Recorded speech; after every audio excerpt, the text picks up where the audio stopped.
We're coming back for a bit of redemption with the 32. I'm definitely not bringing the same package though. What I decided to do was remove the battery tray from this whole panel just in here. So yeah, that was fun. But once I removed it, I found some really ugly holes from the factory, like where the tray mounted. So I ended up buying a whole new piece for that bit there. And then while we're there, I'm just shaving everything I want off, because obviously I don't want to be pulling this thing apart too much again. So it was an idea just to do absolutely everything. Anyone that's done this knows it's a lot harder than what it looks to do it properly. I've had a maroon 32, the one out the back's been giving me a few bits and pieces to bring this thing back to life. On this side here, I'm just gonna delete these 3 fittings just to match the other side. So obviously I pulled this engine out to do the rear head drain, which was actually, again, a cheap Chinese fitting, but it just bottomed out on the orb, and the O-ring didn't pull tight. So I've got a Platinum Racing Products one in there now with their blue O-ring, which is mint. I've never had one of those leak, but the bill of block is going back to Darren at Bullet Engineering. Darren's going to pull it down, bring it for us, and put a bigger. I don't really need to do this, and obviously, like, I don't. I do want to, I guess. The thing is the motor's out. We're going to be waiting for the chassis, so there's no better time to send this motor back down to Darren. Let's get stuck back into it.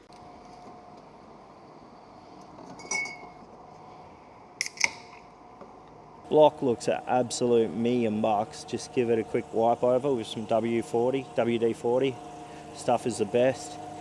So I'm leaving the sump on, the billet sump on. I'm leaving the pump. I'm leaving everything on so Darren can look at it. Maybe tell why we keep blowing out a front crank seal. Yeah, and then I'll leave the head on it again. I'll leave the covers on it just to make it easy. I've got a box there, and I can't fuck around, eh? I've got to get this done, boys, so stay tuned. Right now I'm just working through the boot. I'll show you what we're doing here. So pretty much everything in the boot is also getting redone. Obviously the stuff in the boot before what I'm doing now, it looks a bit crazy, but it's not. But we had to add a heap of stuff while we're on the dyno and change the elixir pump a little bit. So that's what's happening right now. What I do want to talk about though is this Holden Astra steering pump, right? So somehow I lost 2 steering pumps and I had to get another one. Now I'm not going to say where this come from, but it come from a place that said it was a kit, but and like it was all wired up and ready to go. I'm telling you, it would have burnt the car down. So I guess just be cautious with anything you buy that says it's a kit or ready to fit. If it doesn't look right, which is all this crap here gave it away. Yeah, it's a shame though, because like it was fairly expensive and it was sold as a kit ready to go, but we've rewired it. I'm going through putting Vcam on everything thanks to PT Motorsport. That is my AT-UM 4:1 shrink kit, and you end up with like a look like this, which I think is just rad. So yeah, instead of having like split sheath, which you do have to have, I do have to have it. I've got it on, where are we? I've got it there, and it needs to be. That's the stuff that needs to be protected, like your power and earth going up to the front from the battery. But yes, we're going to tidy all this stuff up here. The brake cam's all sorted. So Mitch from Zolly Motorsport, I sent this loom up and he tidied it right up for me. I had a heap of trouble with these clips here, so I wasn't happy with it. Sent it up to Mitch, he did his thing, and now we're back here doing this. So that's what I'm doing now. I'm also going to sound deaden the boot a bit just to keep it a little bit quiet, because we will be running that very loud exhaust. So finally we've got all the welding done, and I'm just going to give it a quick wash and get it up to Brad.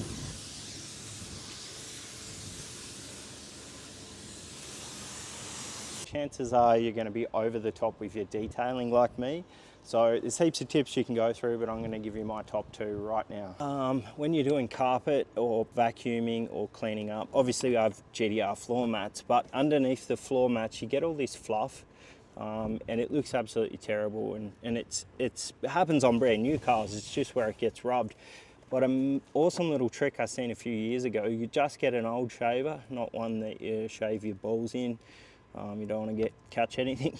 So get an old shaver and then you just turn it on and you simply just go like that, like you're shaving your head, which I'm pretty good at, and then vacuum up. Then once you've finished shaving, so this is my next hot tip, is you get one of these. Whoop.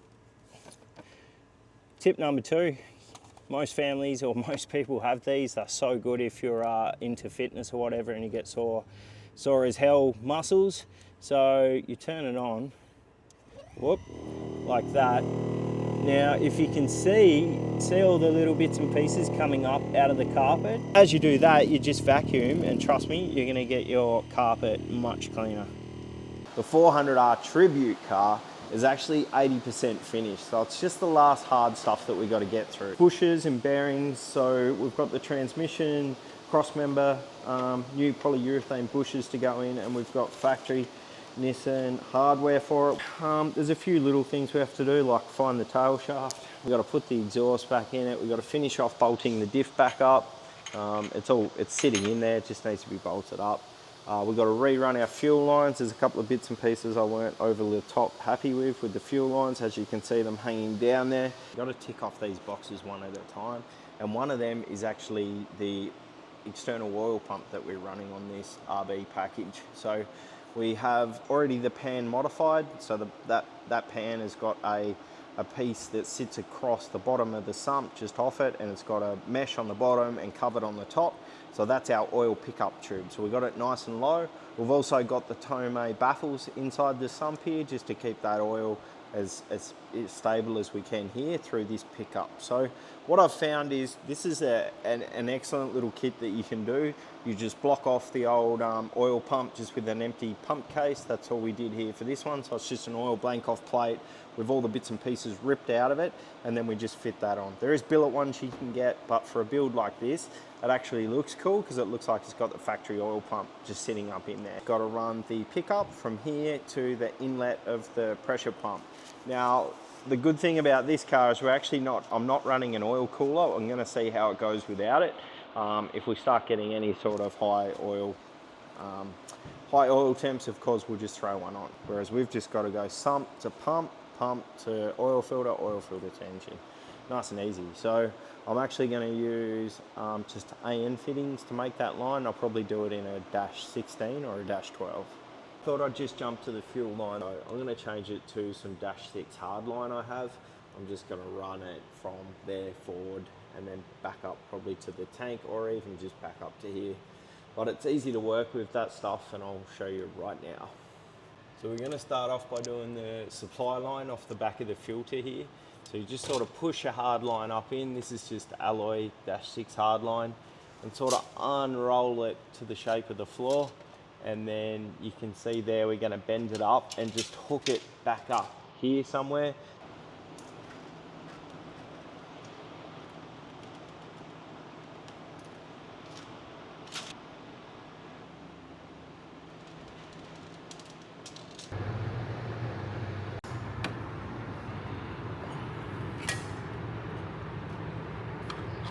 So that's the hard lines completed now. I just bent them up, connected them up to the flexi lines from the back.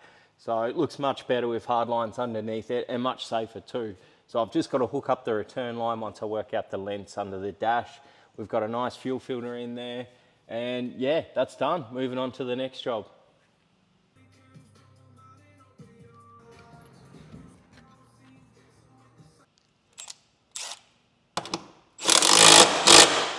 Okay, so we got new polyurethane bushers in here, Super Pro ones, top and bottom, and new hardware as well. Anyone that's done these will know that this hardware is a nightmare to find, so I actually re-tapped them to a metric thread. Nice, easy job, ticked off the list, and we'll move on to something else.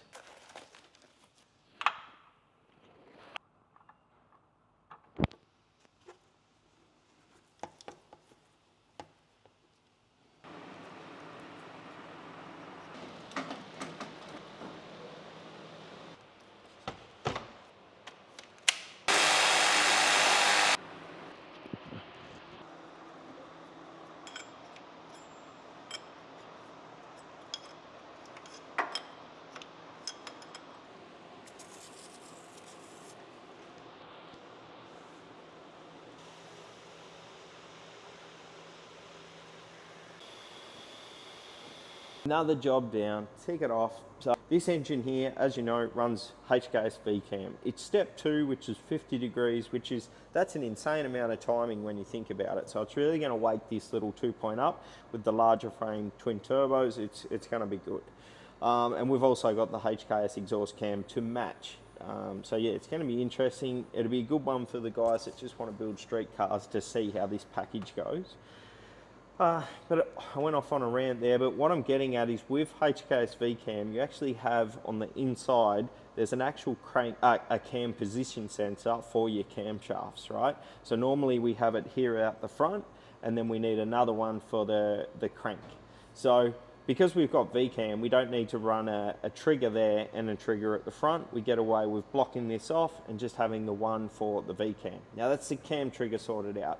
Well, what we do have to do is the crank trigger. Now, when I ordered all this, it come with the HKS crank trigger, so it all sort of ties together nicely and it's nice and simple.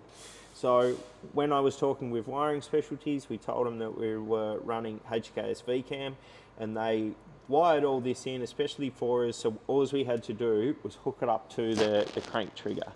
Now, Wiring Specialties again coming through with the goods, and this is why for this sort of build it works great. Motorsport, obviously not, but something like this, it's awesome. And they've actually put on their signal, 12 volt and ground. So all I had to do was just copy this and wire it straight into the crank trigger. So that's all done. I think this has been the easiest car I've ever had to wire up. Done and dusted. I was just looking down here before and realised I'm going to have to sort a cap out, or we're going to have to take that off and block it up, because that's for the return cycle of the blow-off valve, which obviously we're not running. So I wanted to retain all these factory fittings through here because I think it looks awesome. I think it looks really badass the way we've done that. But yeah, so I guess looking across at the car now, what next? It is the fuse box. So I'm going to get stuck into wiring the fuse box back in. Of course, I was going to hide it up underneath somewhere to keep it nice and simple, but then I realised that we don't really need to do that to this car. The fuse box looks nice and tidy in there now. So ooh, you're going to have a nightmare when you see this, but this is our fuse box. So when I got the car painted, because it was completely stripped, I pulled the fuse box back through there. I just zip tied it together, taken all the crappy oily written tape off it and the old wiring loom cover, and then this is where it gets scary.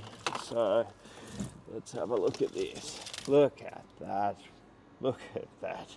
That's where it gets scary. So that's our fuse box, right? So I think today is a better day than ever to get this job done, because once this done, we can essentially put a battery in it, hook it up, earth and power, and we should be able to actually get cranking. How about that? We're all plumbed up on the engine side. I've still got to do the oil filter to oil pump. The reason I'm not doing that is I had one of these Greddy oil filter relocation kits and it was absolutely rubbish. So I've ordered a Franklin Engineering one from New Zealand, so that should get here early next week. But yeah, so we're going to put an exhaust on this thing now. And what I want to do first is show you these awesome cast stainless dump pipes, which you would have seen. I've put the gaskets on them. Now these things are studs, right? So what I do is Tomei gives you this, man, I don't think I've found a better product than this bolt smooth paste by Tomei. The stuff is sick. If you could buy it in big tubes, I'm not sure if you can or not, but I would. But all I do is put it on a paintbrush and then paint your studs. Make sure you get it on the thread, because as you would know, when these things heat up on the exhaust, if you've ever got to pull them off, you don't want to be breaking studs.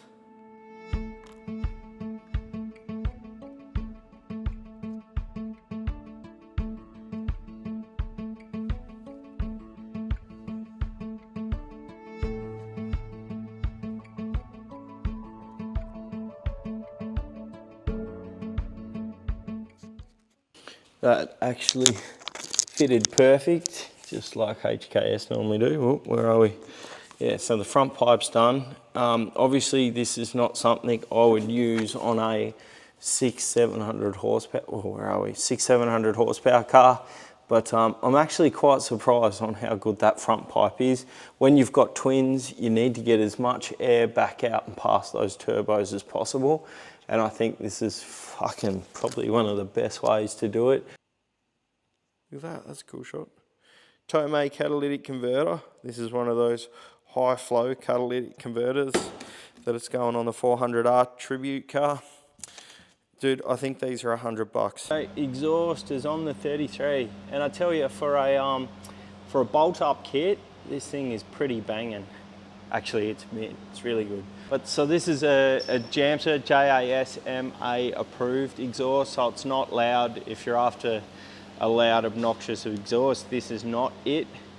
Makes them sound really nice. I'm gonna polish the blue tip out of it because I'm not 18 anymore. So we'll polish that out, that'll come up mint, and that's all as it is. It's the same with titanium. If you ever want to polish your titanium, it gets rid of the blue. Yeah, well, what a nice exhaust, nice and easy to fit. So there's still a bit of work I have to do back here in the rear end. I've just got cut off shafts in it at the moment. That was to get the hub spinning so we could get it down to GTR Fest. So I need to fix those, but one job and another one down. So what are we gonna do next?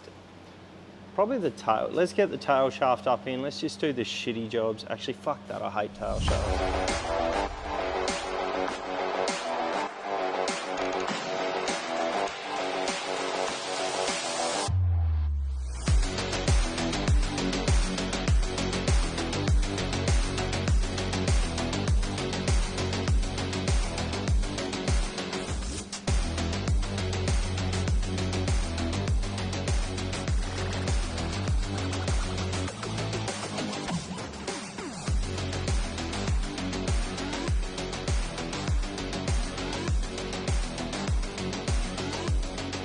Okay, so let's talk the R32 quickly. As you can see, it's had a full respray under the bonnet. Why would I do that, you ask? Because we didn't do it correctly the first time. It was rushed and I scratched it and damaged it when I was putting the engine in and out.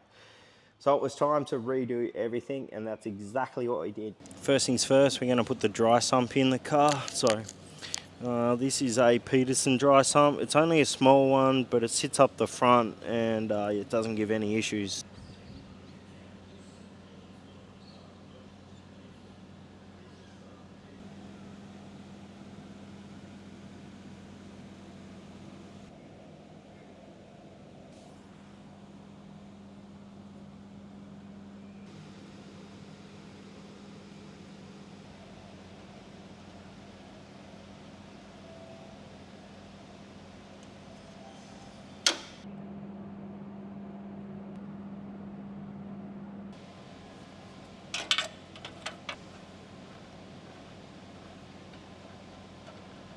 The reason we use two style of clamps on the 32 is because of the intercooler.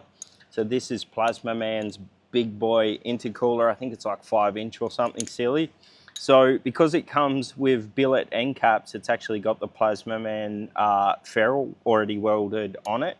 So you can actually use the Hypertune clamps on the Plasma Man ones, but they're too loose.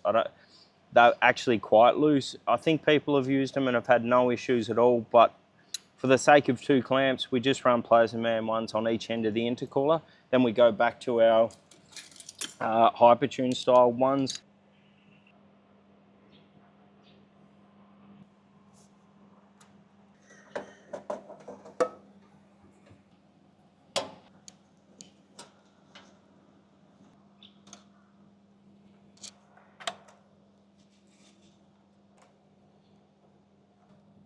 Done.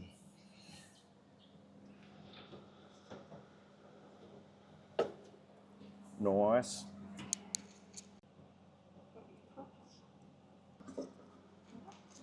Look at the fresh Juco.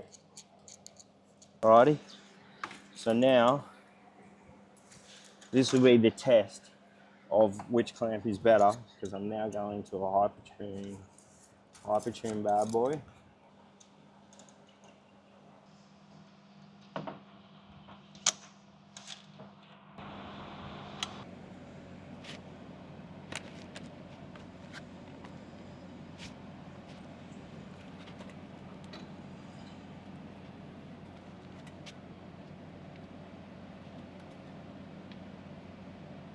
when 32s come out, they actually come out with the worst wiring, and it goes out of the ECU, around the front of the left strut tower, headlight, Mac valve, all that. It goes across the front to this headlight, back to the fuse box, which is hanging down there, but it's normally situated here.